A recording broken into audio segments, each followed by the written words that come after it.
अपने फतवों की वजह से अक्सर चर्चा में रहने वाला देवबंद एक बार फिर से चर्चा में है। देश के सबसे बड़े इस्लामिक संस्था कहे जाने वाले सहारनपुर स्थित दारुल उलूम देवबंद ने गज़वाए हिंद को मान्यता देने वाला फतवा जारी कर दिया है। इस संस्था ने अपनी वेबसाइट के जरिए ये फतवा दिया है। इसमें गज़वाए हिंद को इस्लामिक नजरिए से वैध बताते हुए महिमा मंडित किया गया है। दारुल उलूम देवबंद एक मदरसा होने के साथ ही देश में मदरसों को संचालित करने वाली सबसे बड़ी इस्लामिक संस्था है।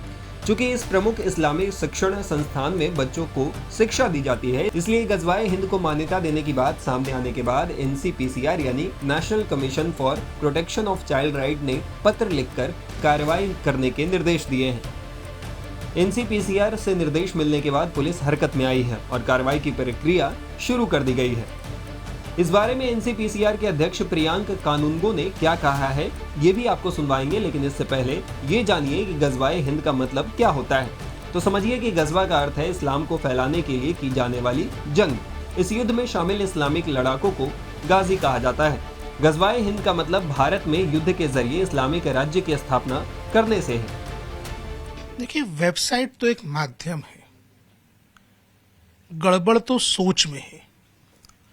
दारुल उलूम देवबंद केवल एक ऐसा मदरसा नहीं है जो देवबंद में बच्चों को पढ़ाता हो।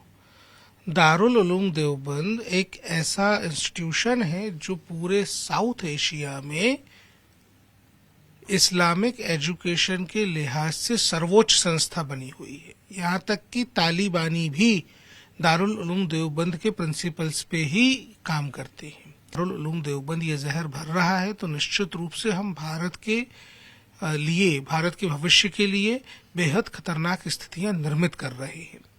ये राष्ट्रद्रोह है। वहीं इस मामले को लेकर बीजेपी ने भी कड़ी आपत्ति जताई है। दारुल उलूम देवबंद की ओर से गज़वाए हिंद को वैधता देने वाले फतवे पर कड़ी प्रतिक्रिया देते हुए बीजेपी ने कहा है कि भारत का तालिबानीकरण कभी भी स्वीकार नहीं किया जा सकता। बीजेपी प्रवक्ता ने यह भी साफ कर दिया है कि कानून का उल्लंघन करने वाला योगी आदित्यनाथ के राज में नहीं बचेगा। देखिए, देश कानून और संविधान के अनुसार चलेगा। ये जो गज़वाए हिंद की परिकल्पना है, तो इसको किस विषय से ये पूरा करेंगे, और निश्चित रूप से कानून के दायरे आने पर योगी आदित्यनाथ की सरकार में कोई बचेगा नहीं, चाहे वो कोई भी व्यक्ति हो, कोई भी संगठन हो। अगर कानून को तोड़ेगा, कानून को तोड़ने की बात करेगा या कुछ ऐसा लेखन करेगा जिससे संदेश खराब जा रहा होगा, तो उसको कानून के शिकंजे में आना ही पड़ेगा। वहीं इस फतवे को लेकर छिड़े घमासान पर समाजवादी पार्टी के नेता अमीक जामेई का कहना है कि ये सब मुसलमानों को बदनाम करने की साजिश है।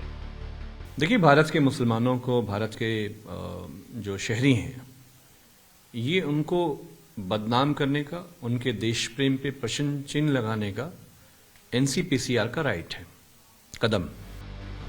कह सकते हैं कि दारुल उलूम देवबंद के गज़वाए हिंद को मान्यता देने वाला फतवा जारी होने के बाद जिस तरह पुलिस और प्रशासन सख्त हुआ है, देवबंद पर कोई सख्त कार्रवाई होने की बात से इनकार नहीं किया जा सकता।